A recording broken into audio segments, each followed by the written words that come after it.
Mukhang umiinit mga minamahal yung usapin patungkol nga po dito sa Regodon. Dito nga po sa ating Senate President na si na si Chiz Escudero. So yan po yung pag-uusapan natin mga minamahal. At nauna na pong nag-deny dyan itong si Estrada, si Jinggoy Cute. 'Di ba mga minamahal? Ano yung sabi ni Jinggoy? Na wala daw po siyang alam dyan at hindi niya din naman daw po balak palitan itong si Chiz Escudero bilang Senate President. Abay, dapat lang mga minamahal dahil mayroon pang kinakaharap na issue itong si Jinggoy Cute. But anyway, wag natin pag-usapan yan kasi baka mamaya may mga supporters ni Jinggoy Cute dito ang magalit sa atin. Pero alam nyo naman na umuusad pa yung kaso ni Jinggoy ukol nga po dito sa graft case niya. But anyway, mga minamahal, alam nyo ba na itong si Mig Zubiri, 'di ba?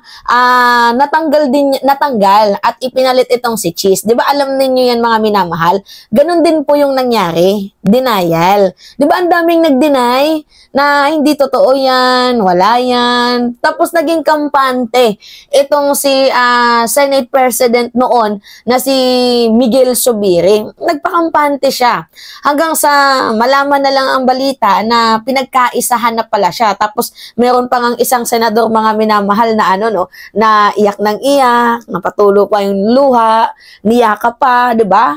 Ang pagyayakap ni Judas. Tapos isa din pala sa mga pumirma para nga po ma-oust itong si dating Senate President Miguel Zubiri. So ngayon nga po mga minamahal, dahil masyadong mainit itong usapin na to, ngayon ito yung tatalakayin natin at kung may katotohanan nga ba, seryoso ba itong mga nababalitaan na to? Kasi naniniwala ko mga minamahal na kapag merong apoy, may usok. Tama ba? Pag may usok, merong apoy.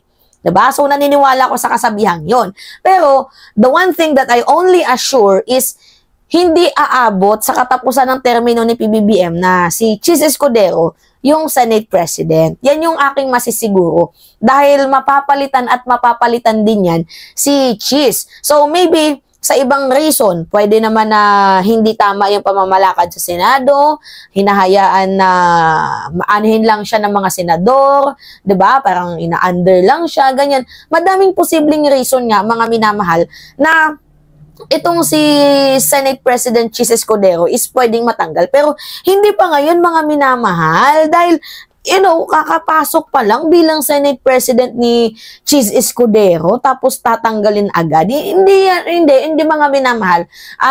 Matagal pa yan. Pero, ito kasi, in my own analysis, sa GC namin, pinag-usapan namin to na itong si Chiz Escudero, pinaparinggan na.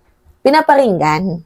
So, kaya nga yung title ng ng vlog natin, mga minamahal, Chiz Escudero, pwedeng mapaso dahil sa budget ni Sara Duterte. So, bakit na-involve yung budget ni Sara Duterte dito? Kasi mga minamahal, matatandaan ninyo na si Villanueva, si Amy, si Villar, si Bato, diba? Sino pa ba? Ang daming mga senador ang nagsalita, si Grace po, na against sila sa pagtapyas ng pondo ni Sara Duterte. Dahil nirerespeto daw nila ang OVP, and nagmumukhang kawawa daw po itong si Sara Duterte. So, madami pa din naman up to this moment ang nakikisama pa sa pamilya ng mga Duterte. Kung kaya't nga po mga minamahal, ang mga komento nila is naawa sila natapyasan yung pondo ni Sara Duterte. Pero sure na tayo dito sa sure na tayo dito sa Kongreso. Mas matapang pa nga yung Kongreso kaysa dito sa mga senador Di ba mga minamahal? Sure na tayo sa Kongreso, natatapyasan yung pondo ni Sara Duterte. Alam nyo kung bakit mga minamahal? Ang recommend nga lang 700 million. Sa hinihingi niyang 2 billion budget, ang nirecommend lang is 700 million. Dahil nga, nauurat na din, kahit nga din sa plenaryo mga minamahal, urat na dito kay Sara Duterte. Kasi hindi dumadalo. Hindi niya kayang i-justify yung hinihingi niyang pondo, hindi niya kayang ipaliwanag kung para saan niya gagamitin yung pondo. Ang daming pagkakamali ni Sara Duterte, mga minamahal, na nakita doon sa Kongreso. Matapang po, mga minamahal, na tumirada yung Kongreso dito kay Sara Duterte. So, eto na nga po, mga minamahal, wag na tayong lumayo sa topic. Kasi meron tayong tinatawag na bicameral eh. Diba? Alam niyo yan. So, kung dito sa Congress, aprobado na tatapyasan, sure na natatapyasan ng Congress yung budget ni Sara Duterte. Ang problema sa Senate, diyan napapasok ang Senado at si Cheese Escudero. Kagaya nga ng sinabi ko sa inyo, nagsalita si Villanueva, nagsalita si Grace po, nagsalita si Bato, yung mag-ina na Villar, diba? Even Amy Marcos, ang daming nagsalita na senador na ayaw nilang tapyasan yung pondo, yung budget na hinihingi ni Sara Duterte.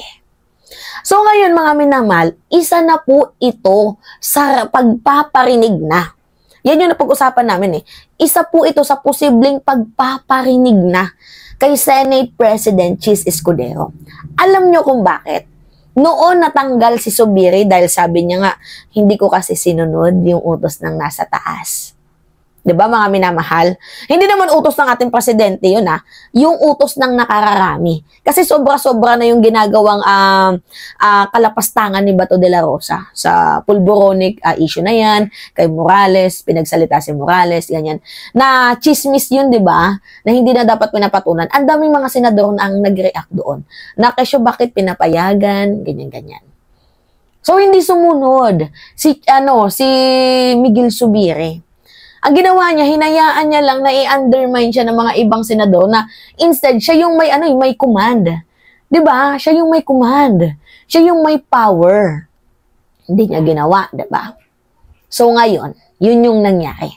Natanggal bilang Senate President itong si Miguel Zubiri. Hindi lang din naman yun, mga minamahal, yung reason. Madami pang mga reason. Katulad ng kay Raffy Tulfo, paborito niya si Raffy Tulfo, ginawa niya pag-grandstanding, hinayaan niya na umusad yung mga marites, hinayaan niya na i-senate pa yung mga hearing na pambarangay lang naman.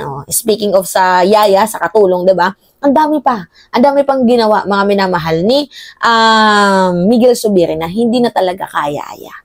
Kung kaya mas nag-triggered yung usapin doon sa pulboronic. So going back sa ating topic, mga minamahal, isa na ito sa pagpaparinig kay Cheese Escudero. Kasi mga minamahal, ang daming kongresista ang gusto pong tapyasan ang budget ni Sara. Ang mga senador nakikisama pa. 'Di ba? Nakikisama. So ngayon, ang power kay Cheese Escudero.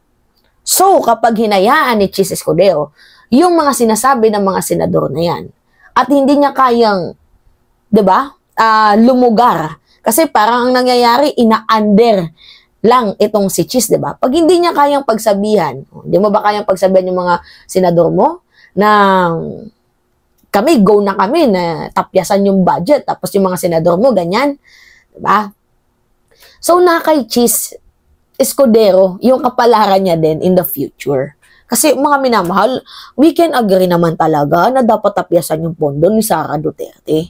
Dahil in the first place, sobra-sobra yun, na hindi niya naman kayang ipaliwanag kung saan niya gagamitin. Di ba mga minamahal? So ngayon, ang power ay kay Cheese pa din.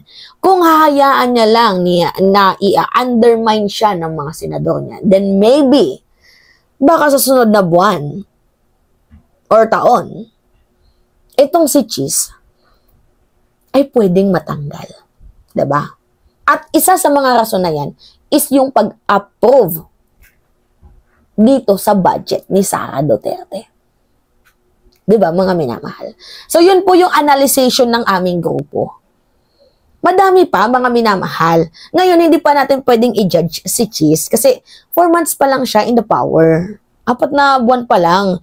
So, wala pang, to be honest, wala pang nakikita mga mistake ni Cheese. Meron, pero iilan pa lang. Hindi pa naman masyadong grabe.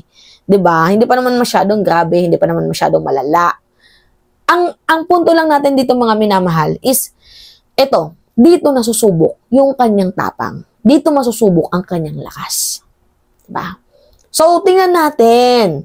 I think mga minamahal, wala pa yan. Hindi pa yan mapapatalsik. Tapos ipapalit si Jinggoy. Mga minamahal, kahit sinusuportahan ko si Jinggoy Cutie, di ko din naman gusto na maging Senate President yan. Iba na lang. Mag-nominate kayo ng iba. Kasi kung si Jinggoy, parang ang baboy din naman. To be honest, mga minamahal, isettle niya muna yung issue niya sa graft case niya. Diba? Settle niya muna bago mangarap maging Senate President. Diba? So, pwedeng iba naman. Pero, I think, hindi pa yan ngayon. Diyos ko. Hindi pa yan ngayon, mga minamahal. Baka sunod na buwan, araw, or taon, mapapalitan itong si Cheese. Yan, yung only thing na ma-assure ko sa inyo, si Cheese Escudero is mapapalitan yan, pero hindi pa ngayon. Yun.